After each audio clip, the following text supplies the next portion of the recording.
Hey, it's Richard here from Wētā Workshop, and I'm here with my dear friend Leonard. Hiya. Who's our team leader of our Collectibles division, better known as a model maker, which is what he's incredibly proud now to be. And of course, we're here with the Dead Marshes piece, our reveal today. I know that many of you have already seen this online with the beautiful video that our media and comms team did, but it's delightful to be sharing this with you. Oh, this is just, when we started doing this and for what we've got now is just absolutely amazing. And this has just been one of the most amazing collectibles to have worked on. And it's right there, the top of one of my favorites. And I know I say that quite often now, but it's just a great thing to say. Obviously, we wish we were in San Diego, not to take anything away from the fact that we're here in Auckland, New Zealand, which is lovely. We are actually hanging out in the Wētā Cave at the Sky City event centre, and just across the way there is our Wētā Workshop Unleashed, fantastical film effects experience that we've built up here in Auckland, and that's what brings us up here. And behind the camera is gathered a group of friends that have come along to catch up with us. There they all are. Yay, yay, yeah. And so we'll have our own festivities down here. Obviously, to come up to San Diego so tight behind New Zealand being in lockdown and post-COVID is incredibly challenging for us at the moment, but it doesn't mean we're not there in heart and spirit, and sending our love to everyone and all of our friends and people that we normally catch up with. Yeah. So should we talk about this beautiful piece? I think it's about time, yeah. So obviously everything starts with a concept or an idea, and in this case Daniel presented a drawing to us. I initially was like, oh Dan, come on, how on earth are we going to be able to produce this? Because as you appreciate, we make an extraordinary number of things every year for film, TV, location-based experiences, private commissions, and when you're making them in limited numbers or one-offs, it's really anything is possible. But trying to make something that you can then produce a number of that can be done cost effectively, efficiently, and to the artistic level that you want proves to be a whole nother challenge. It absolutely does. And when we saw that beautiful concept, it just absolutely, wow, you know, people are going to absolutely be amazed with this. And you know, it's great to be in that little rosy period before you start thinking about the logistics of making it. we knew we wanted to make it, of course, but you do get a little drunk on it. Yep. And Dan can be sort of a seductress that pulls you in. So good at that. And but there was no question that if we were to tackle it, there was one sculptor on our team that was going to be able to take this on, and that was Brigitte Woost. That's not to take anything away from the other incredible sculptors that work with us, but Brigitte has both an artistic and technical capability to tackle pieces of extraordinary complexity, as we've seen with the other sculptures that she's done in recent years. Yeah, she recently did the Escape Off the Road Master Sculpt series, but she's also done the Wraith at the Ford, which is behind us there, as well as Dark Elendil. Yeah, and these things are challenging. You know, you say, well, what's so challenging about the Wraith at the Ford? But you can see that, like a horse can do, and as you imagine on your bicycle, it's very easy to lean right over as you corner on a bike or on a horse, but trying to capture that in a moment of action that's actually frozen and then mechanically make it bond into a very, very thin base that supports it on that angle is very, very difficult. And you've got to, of course, sculpt with the knowledge that it also has to be replicated. So setting up all those processes as you start to put a collectible together, and then overlaying it with the beauty of the artistic intent is a big part of the challenge when you undertake anything as complex as this. Yeah, so we worked very closely with Brigitte on this, and there's just so much swirling bits of fabric and beautiful, just like the hair coming up, got the bubbles and everything, that just getting them all together was a great feat in engineering, and because it all has to come apart for us to manufacture. So, and we've got the see-through of the water there, and Gollum splashing up. And you can see his hand below is a slightly different color as he goes into the Wraith world below. It's really cool. Yeah, and in the case of a lot of our collectibles, there is the need for others to come and join at various parts of it. And in this case, Brigitte originally, I just share a little bit about Brigitte. She joined us straight out of the back end of Lord of the Rings. We had met her years earlier, but Brigitte joined the sculpting team looking after the large-scale architectural sculptures on Lord of the Rings. So if you can visualize things like the courtyard in Minas Tirith and the incredible bronze horse that's in the middle of the courtyard, that's one of Brigitte's pieces. She's incredibly skilled at doing direct carving into polystyrene. And you might ask, well, why is that requiring so much more skill than a sculpture such as this? The beauty of this type of sculpture is that it is additive and subtractive. You can add the plasticine, you can take it away, you can add it again, and you can take it away.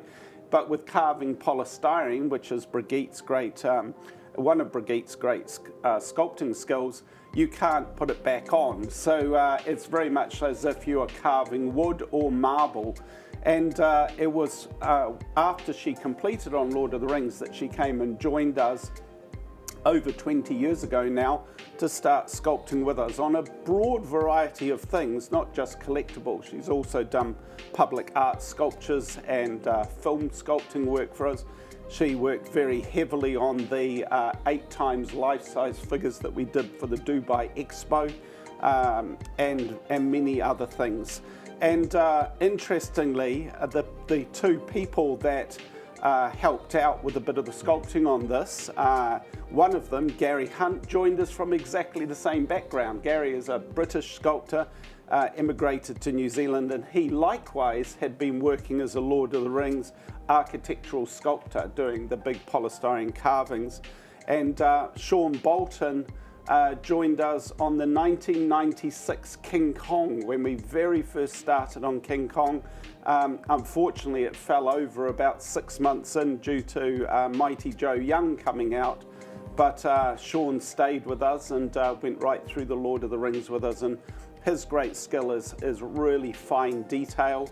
Although he's both Gary and Sean are highly skilled. And of course, Sean has done many of our collectibles in all areas of sculpting. But Sean helped out by bringing another level of detail to the tree that Brigitte wished to have put into the sculpture. So, it's been a great collaboration working under Brigitte's guidance and creative lead, and that's what presents a piece like this today. Absolutely, and it's such a huge part of the story. This it's when we've pretty much got Smeagol more so than Gollum. Is he trying to help Frodo? Is he trying to get the ring? It's a bit of a mystery there, but it's a wonderful piece. And of course, this scene takes place in Dagorland, which is where one of the battles of the Last Alliance took place, where we had the elves and the Númenóreans against the forces of Mordor. And part of that is, back when the battle took place, the marsh was a lot smaller, and over time the marsh grew and grew and sucked in the corpses. And that is what we have over here. We've got an elf and a Númenórean, their faces entombed as their bodies lie under the marshes. And that's that's such a fun detail, because we've got a little flickering light. And Leonard's got the light flickering that catches their faces in the murk. It's funny, when we were doing these two into the sculpture, and I was talking with Leonard about it, because we created the spectral corpses in the movie, and I learned a hard-learnt lesson in that it's incredibly difficult to sync things, right? You would think by the time I got through my career to this point, I would have learnt this lesson, But in an effort to make a efficient and cost-effective corpse, which you often have to do, we had blown them out of polyfoam, and our idea is that we would hollow them out and put some large lead blocks in them, which we have. We use them for ballast for when we're building miniature ships, and we'd just strap these inside the cavities inside the legs and the body, etc. But it didn't work. The lead blocks would sink like this, and the figures with their feet and their arms and their heads would bob out of the water, and it was a nightmare. And we ended up hollowing them almost to just a shell of urethane, and of course they still wouldn't sink. What we should have done was made them out of a thin hollow fiberglass that would flood with water, so we needed a minimum amount of weight. I can't actually remember now how we solved it. We probably put lead weights on the ground under the water and actually pulled them down with ropes or something like that. But it was a bloody nightmare. And you know, it's always embarrassing when you come up with something that looks really nice. They look beautiful, and then it doesn't work. So they bring back some slightly muddled memories. Another feature that we've tried to capture in the piece is the sense that these spectres under the water are not completely physical, and this adds another dimension to the complexity of manufacturing, because we're casting in a translucent material, and Surasak, one of our most senior sculptors, and Surasak actually ran the painters. Surasak is also a hobbyist sculptor, but also one of our senior painters. Surasak ran the painting department right through the Lord of the Rings films and many others. But now, just so he can absolutely focus on painting every day, he's given up some of those challenging management things, so he can just do the best of work. And along with some of his colleagues, he undertook the painting of this and captured most beautifully in these spectres under the water. Absolutely, and one of my favorite parts of it, and might be a bit gruesome to those, is that this spectre over here, he's actually entwined inside the tree that comes, all the roots that come all the way down, and he's got his bits of his clothing floating out between the roots. It's a wonderful piece of sculpting. It's just so cool, and he's right there with Frodo getting at his head. It's an awesome piece, and this spectre down here, I think he may have been an elf because he's got a pointy ear, but yeah, he's reaching up to get Frodo's hood at the back. And of course, we've got Frodo sinking down, and we've got the one ring falling up there, as well as Sting and his scabbard just floating up. It's that was a real cool little addition, and we get a lot of comments when people see that small touch. And sometimes it's the small things, as big as the ring is, and as small as the ring is. It's just having it there is such a nice touch. To bubble or not to bubble? Hey, what a debate. That was a fun little exercise. We'll see whether people agree with me or with others. I was to bubble, and I was adamant that we wanted to try and do bubbles coming out from underneath Frodo's clothing. Other people were like, not sure. So obviously you've got to prove your idea. So how I actually prototyped the bubbles is we were in the middle of the debate. We hadn't made them, and it was so therefore a question whether we would use bubbles or not. And I could see that the debate was going to rage on for a few more days. So I nipped off and got a plastic takeaway container and filled it with cold water, and then got hot glue, as many of you probably have done. And you squirt hot glue into the water, and it quickly cools it, and it creates wonderful trails. It's a great way to make spider's web and things like that.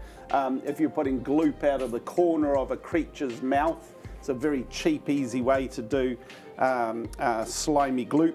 But no matter how hard I tried, I couldn't quite get them to look like bubbles. So the next thing, of course, the trusty teeth, and I put them in my gob and nibbled them like this through my broken front tooth, and I was able to twist them and create the bobbly quality of them, and came in and stuffed them into the little gaps and showed Leonard.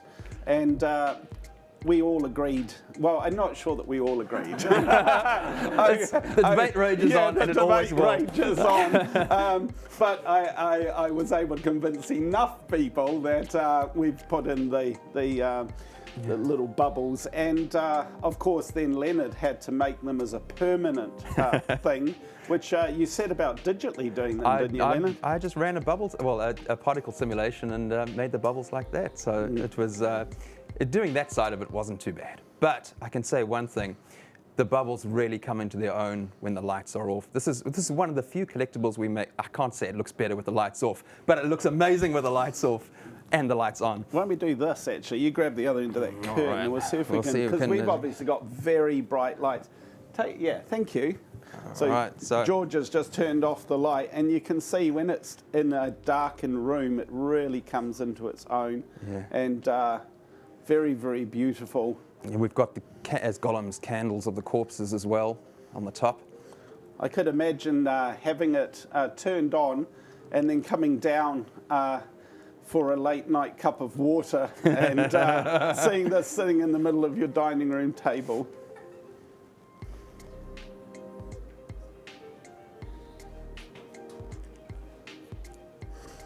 So it's a real celebration of a very large number of people. As we mentioned, it's taken pretty much a year to create, from the original concept art that Dan shared with us to Brigitte beginning the sculpture and then working on it for a number of months. Other sculptors coming to join her in the form of Gary and Sean to do certain refining work on little bits of it, and then playing a bigger part as required, and then turning it over to the moulding shop. How many pieces is in it? It's a total of 106 pieces for each master. 106 pieces, yeah. And that required Jack and Shanti and our mould team figuring it all out. Obviously everything has to be vacuum chambered to make sure it's bubble free. And then setting about the assembly, which is probably the largest component of it, isn't it? Yeah. Figuring out how everything plugs together and will all work mechanically. Yeah. And then we want lights in it. So Absolutely. That may seem, well, it's just little LEDs. Everyone knows about how easy it is to string up some LEDs these days. But you've got to trench all the electrics through it. And if you want a light out here, but your primary cord is coming up here, it's a process of complex trenching to find how you can light it all up. And then the final painting of it. Yeah. And what am I missing here? It's a very complex process. It's absolutely, and it's one of those that once you put the lights in, and you've put it all together, you decide you want more lights. Yeah. So take it apart. That's right. I came in and said there isn't enough lights. I was like, give me more lights. So that's how I wanted the faces flickering, and Leonard's like, oh God, we've just finished it. He literally had glued it together, and so they prise it apart and we start some more lights. I think Shanti was a saint in that regard. He did a lot of the assembly of the top pieces. He was very, very patient with that. We were having a laugh before we started talking to you guys, because if you drive to the workshop, you invariably have to drive down Cobham Drive if you're coming from the city. And our city council have beautified Cobham Drive by planting lots of these types of plants. So both of us were having a giggle, and Mark joined in because he does the same now. Every time you drive down Cobham Drive, you can't help but think that of this sculpture. What did you end up using for this? I used... Is it hog's hair bristle? It's just what I use is like grass from model train suppliers. Okay. So okay. It was... Great. It's lovely, isn't it? I'm not sure. You can't help, but it looks like a shaving it's quite brush. Tactile. Yeah. Very lovely. Well, we feel very proud of this, and thank you very much to everyone that's shared such wonderful comments and rewarding thoughts on it, because that means a huge amount to everyone. Every piece that we make, as is the case with every collectibles company around the world, you never set out without the most intense effort and energy to do the best piece you possibly can, whether it's us or anyone. And something like this is it's a journey. I describe to our team, I use the metaphor of Sir Edmund Hillary actually getting to the top of Everest if it's too much of a stretch. But for some people, tackling something that is so complex, so demanding, so challenging, it is their Everest, and they are trying to summit a piece. So it's just exquisite to see this complete and sitting here and enjoying it with our friends here at Auckland Comic Con. It absolutely is, and it's now available for pre-order. So Great. it's in a limited edition. So it's a fantastic piece, and I hope that you all enjoy it as much as we enjoy making it. Cool. All right. Well, we've got some more to show. Yep. I'm drinking out of my dragon flagon made by a friend of ours called Jade Velour. She makes these beautiful one-off cups. She gets friends to do illustrations. I'm not sure who's done this one. And then she puts them into these beautiful cups. But I love drinking hot water almost constantly. I'm almost never seen without a cup of hot water in my hand. So that's what I've been swigging while we've been talking. Put it over there. All right. So this extraordinary piece. This is King Elendil, King of Arnor and Gondor. This has been sculpted by an amazing individual who works with us called Fabio Pova, and he is a digital sculptor. He can sculpt in both physically and digitally, but he joined us a number of years ago and is incredibly skilled at getting hyper detail into things, whether it be of this scale or 2, 3, 4 times life size. And the effort and energy that he has put into this to get it correct is certainly can be seen very, very clearly in this piece. Absolutely. The amount of detail that he's put into the armor is absolutely fantastic. And the helmet alone is just absolutely amazing. It's such a beautiful piece. And of course, this is our first piece with a complete Narsil. We previously had Isildur with the shards. So this is a fond memory for me as well. Maybe every collectible has a fond memory because I guess we were associated with so many moments in the making of the movies. But this actor is called Bruce Mackenzie, and we had the great pleasure of being on set and dressing him on this day. I think this might have been in the week that I wore Sauron's large foot, because I got big feet. I had to end up wearing Sauron's large foot on set, which was didn't think about it at the time. You just did it when the large armored foot has to crush the sword. But reflecting back now and remembering those days, it's very, very special. And actually being there and watching this suit of armor go on to this actor was really, really neat. We'd obviously been building these suits of armor in the workshop for, in this case with Lord of the Rings, because we had so much pre-production time. People say to us, "Oh, how did you do so much?" And at the end of the day, we should have done a really good job because we had 3.5 years of pre-production, which is unheard of on any production today. But obviously, it's just you've fitted it onto your friends in the workshop and you've tried it out yourself. But it doesn't really ever come to life until you put it on the actor that you've built it for, and then you see them speak. You see them imbue the character into what they're wearing, what they're holding, and to watch Bruce challenge Sauron in this moment.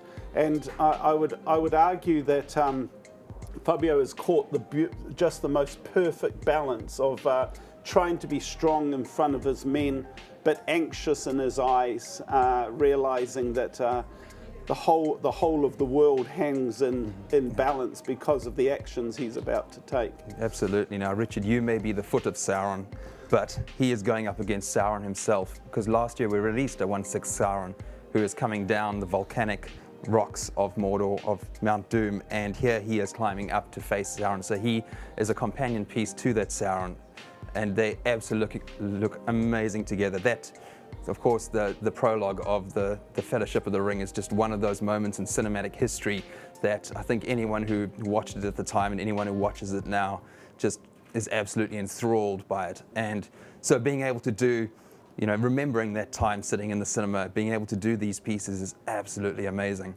It's he's got this amazing cloak. If I'll just turn him all the way around with the feathers of the Númenórean, which are all over his armor, especially in the helmet. Such a beautiful piece.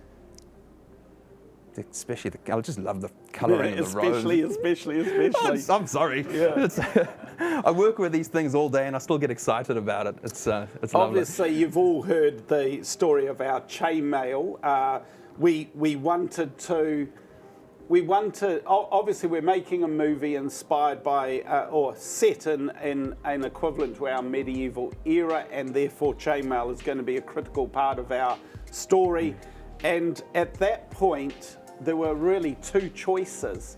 You either used real chainmail, which is impossible because the weight of chainmail is so extraordinary. People that haven't actually felt real chainmail really couldn't appreciate how heavy it is, and it really speaks to the physiological differences between us today and the men that fought all that time ago.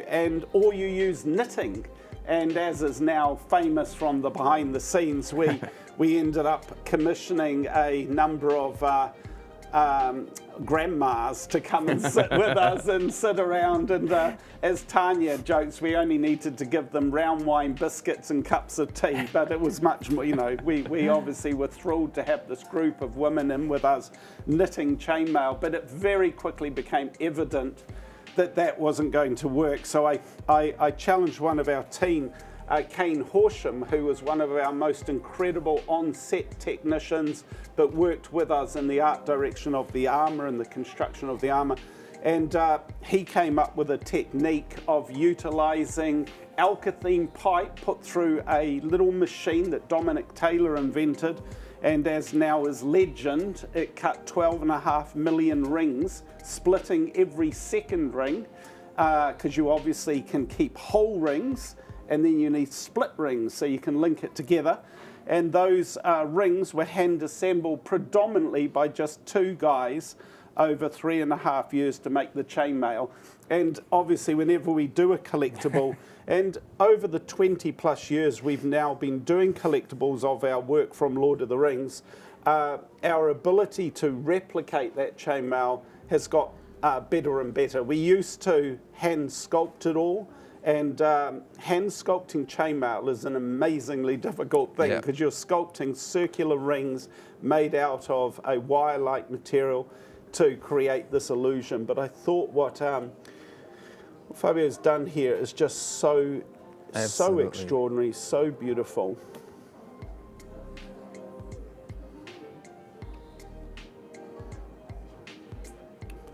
Well, very good. That's all right. Yeah, and it's thrilling to share that with you. We'll move him aside because we've got another little treat.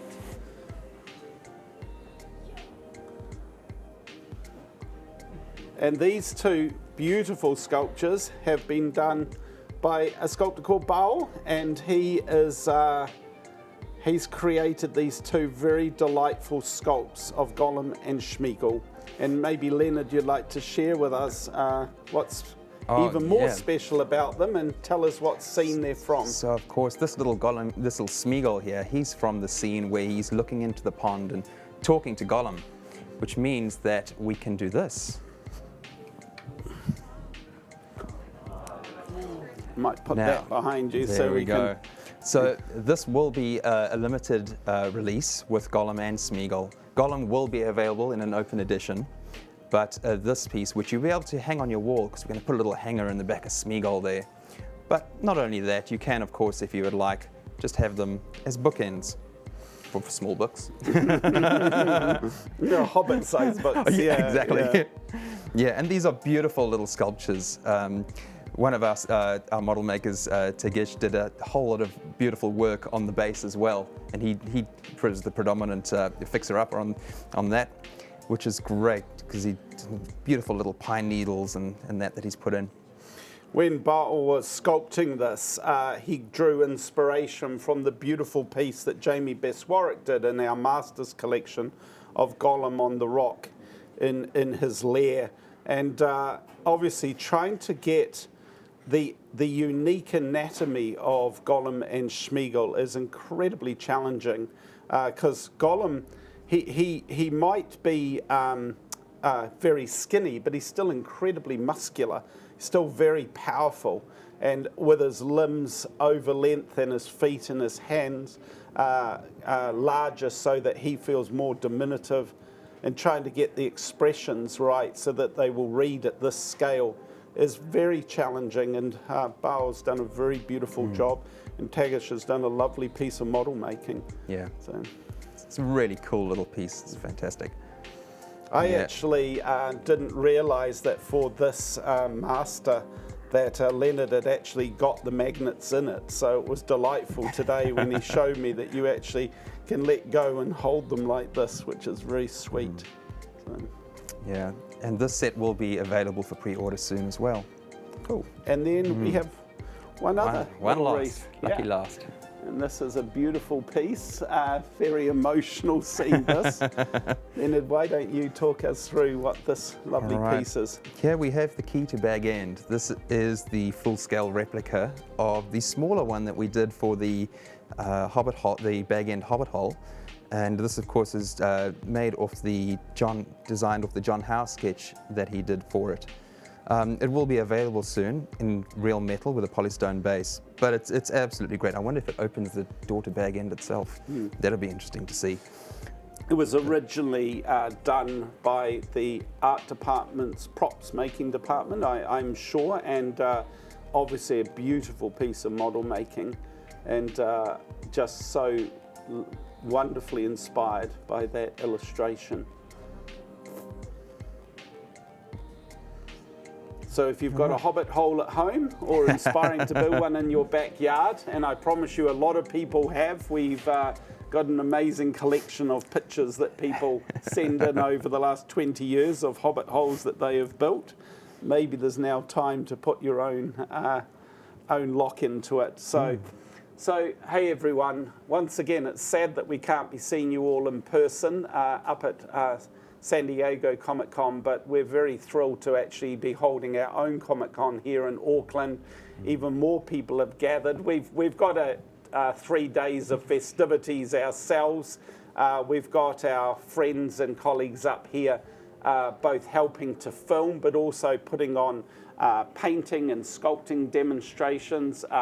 You obviously caught up with Mauro and Jorgelina, the wonderful mum and dad of our mini epics, and they are up here again this year doing sculpting and painting demonstrations. It's really nice to have Leonard with us. We've got Surasak that's joined us as well. Tree Harris, Tree joined us when she was, I think, still in her teens as an actor to play one of the orcs, and very quickly became one of the dressers just due to her unbounded enthusiasm for everything Middle-earth and the fact that she was getting to be an orc. And she's got a beautiful demonstration here where she is doing, showing people how she makes costumes, and Tree has gone on to become one of our most senior costume creators at Wētā. She's just finished 5.5 years on Avatar, which is exciting, and has come here to share stories of her work on Lord of the Rings. And we're actually doing a panel today with Tree, which is great. And then we also have Chris Menges, one of our wonderful swordsmiths, and Chris already came to us with an extraordinary level of sword making capabilities, but has studied now under the great Peter Lyon, who continues to make hero swords for us in our building and has been with us, I think, about 26 years, did all of the Lord of the Rings swords, and Chris has joined him and is now as masterfully making the most beautiful swords. So he is here today in celebration of the love of sword making, in respect to the great Peter Lyon, who obviously started it all here in New Zealand, and is demonstrating how swords are made, and have brought along a few special treats. So if you're out and about in Auckland and thinking about something to do on this beautiful day in this wonderful city, please pop in and see us. We're on the 3rd floor in the event centre across the way from the Sky Tower, next door to the Grand Hotel. Come up, maybe you'll enjoy going through Wētā Workshop Unleashed. Our wonderful tour guides will give you a fantastic time. And most importantly, come and hang out with us. Have I forgotten anyone, Leonard, that's come up with us? I think you've got them all. Okay, coming in today to join our panel, which is incredibly exciting for me, is Lawrence Mahore, who played, of course, Lurtz in the first film of Lord of the Rings, and he is joining us on our panel. And my dear friend Gino Asvidos, of which many of you know, is desperately trying to get out of Wellington to fly up here. But some of our colleagues, did you drive up? The last flight out of there. Oh, you got the last flight out. Some of our colleagues that have joined us had to drive up all the way from Wellington, which is a 9-hour drive if you go hard at it. They had great scenery, though. They did have great scenery. Yeah, of course, it is New Zealand. And that's because we had such appalling weather in Wellington.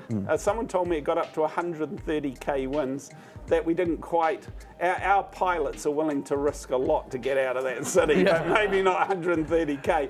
And so we were fortunate to get on the first flight in the morning, but now Gino's desperately trying to get on a flight in Wellington, so let's hope we see him, but if not, he'll be here in spirit. Yeah, got to watch out for those flying trampolines. Yeah. So thanks, of course, to our media and comms team that are putting together all the wonderful footage. Tom's behind the camera there, and Georgia hanging out. This is Georgia, who joined us about a year ago now, Georgia, as, won't we say hi to Georgia? Georgia joined us straight out of university, having graduated from her course, and she's a director herself, but she's come to join our media and comms team, and of course all of the other wonderful people from Wētā Workshop that's come up to make this happen. So too many to mention. And of course tomorrow at the same time, more releases. Woohoo! We keep you hanging on it. So thank you to everyone that's joined us this morning, and yay!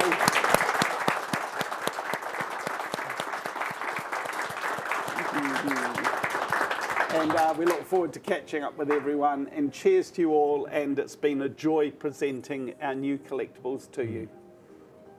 Good. Good. Okay. Bye. See ya.